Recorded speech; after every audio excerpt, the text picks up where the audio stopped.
জেলাশাসকের কনভয়ের ধাক্কায় আহত শিক্ষক। আমবাসা 10/8/2025। কমলপুরে বিদ্যুৎমন্ত্রী এসেছেন অনুষ্ঠানে।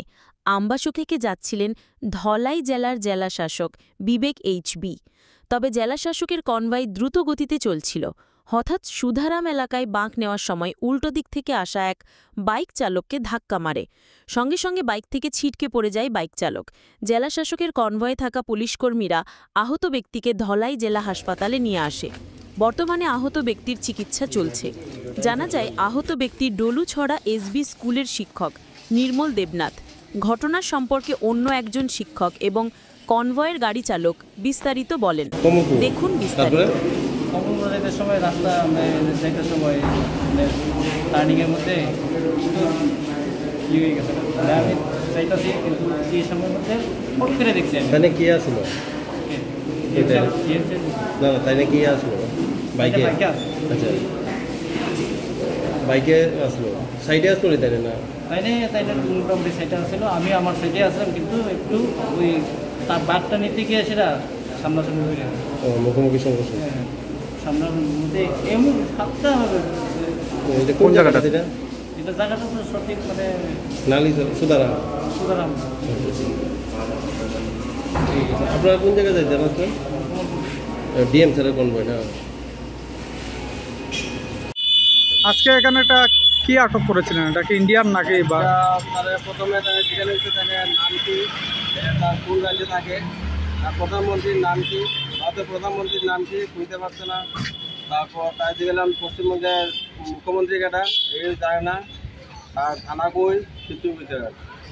ওই আমরা সন্দেহ হয়েছে, সন্দেহ হওয়ার কারণে আমরা পুলিশ কল করছি, কল করে আমরা পুলিশের কাছে দিই। আপনাদের কি মনে হচ্ছে প্রাথমিক অনুমানের? সম্ভবত হচ্ছে বাংলাদেশ। এখানে কি করতে এসেছিল? গামছা বিক্রি, ফেরি করে গামছা বিক্রি করে।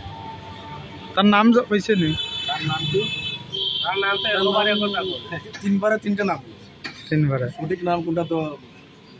ওর সাথে কি কোনো বৈধ কাগজপত্র কিছু আছে? তার সঙ্গে একটা আধার কার্ড ছিল, এই আধার কার্ডটা সম্ভবত ডুপ্লিকেটই হবে বা জেরক্স, ওটা বোঝা যাচ্ছে না। যেটা তার আবার বিষয়, যেটা যে রাজ্যে সে বসবাস করে সেই রাজ্যের মুখ্যমন্ত্রীর নাম জানে না, যে দেশে সে বসবাস করে সেই দেশের প্রধানমন্ত্রীর নাম জানে না, যেই দেশে সে বসবাস করে সেই দেশের রাষ্ট্রপতির নাম সে জানে না, তো সে কীভাবে ভারতীয় নাগরিক? এবং বলছে যে ত্রিপুরাতে নাকি সে দীর্ঘ 7 বছর যাবৎ ধর্মনগরে রয়েছে, এবং ধর্মনগরে যে 7 বছর ধরে যে বাড়িতে রয়েছে ওই বাড়ির মালিকের নাম হতো সে জানে না। তাহলে সে তো বাংলাদেশি, এরা আর বুঝতে অসুবিধা পায়নি।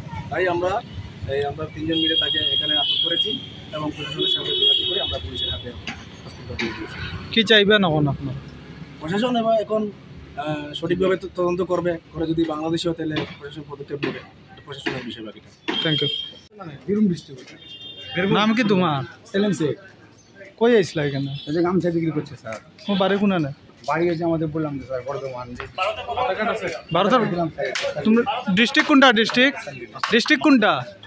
এই ভাই ডিস্ট্রিক্ট আমাদের। আর এমএলএ এর নাম কি? স্থানীয় বিধায়ক নাম জানি না স্যার, ওটার জন্য তো। ইও কোনটা তোমাদের থানা? বলেন স্যার, আমাদের থানা হচ্ছে স্যার পাইগড় থানা। পাইগড়। আর তোমাদের রাজ্যের মুখ্যমন্ত্রী কে?